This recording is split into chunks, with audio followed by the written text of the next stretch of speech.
سورة الفاتحة.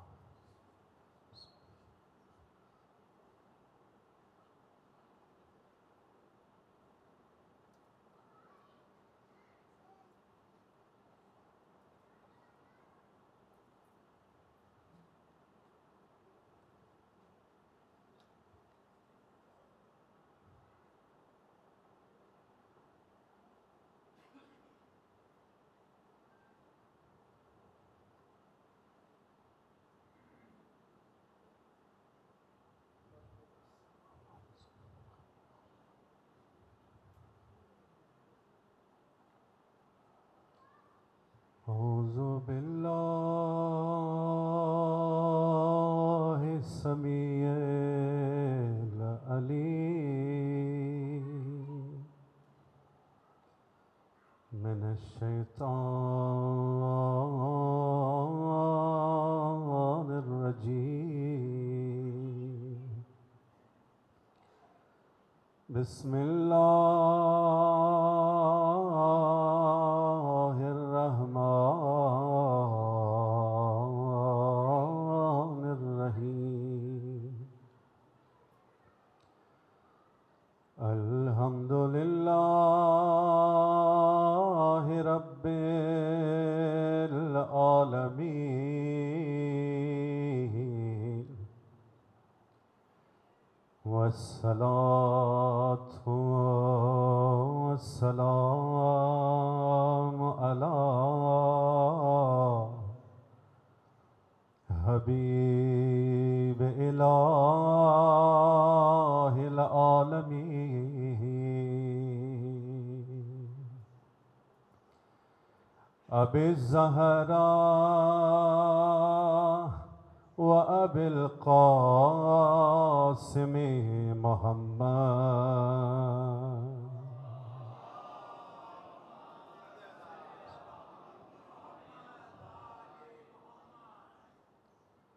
وعلى علي أمير المؤمنين، وعلى فاطمة سيدة نساء العالمين، وعلى أئمة الطاهرين،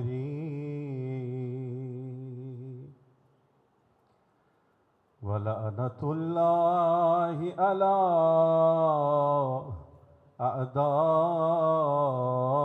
أعدائهم أجمعين. الصلوات.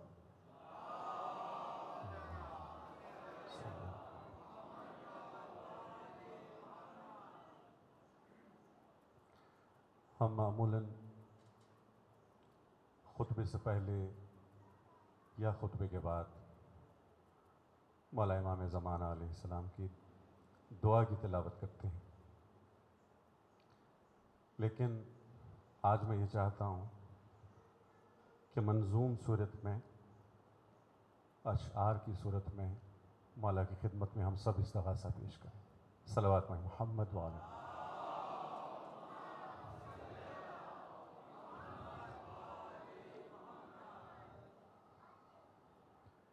دنیا بنی ہے آگ کا،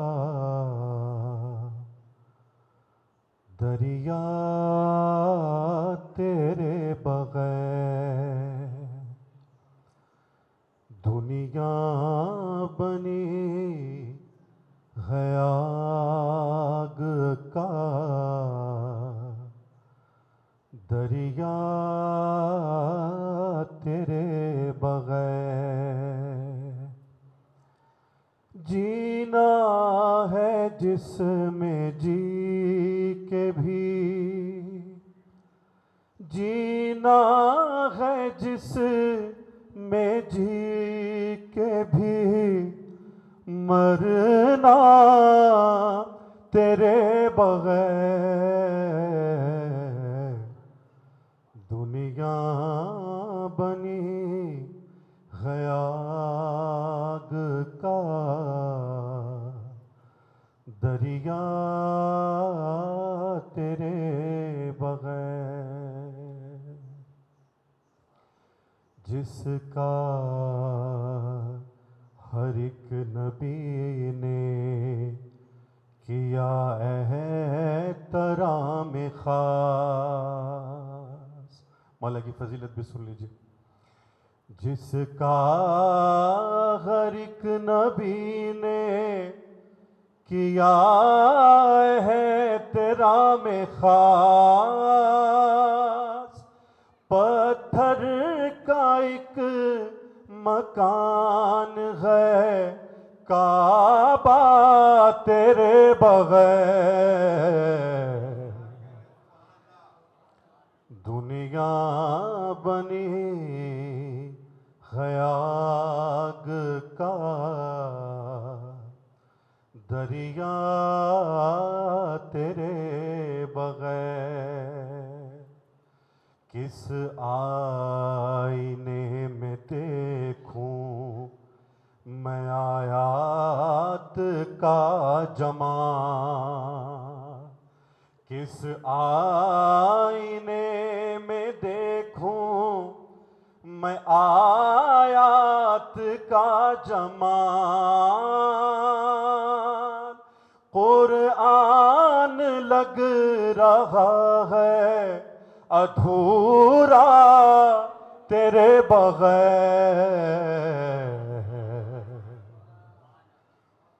دنیا بنی غیاگ کا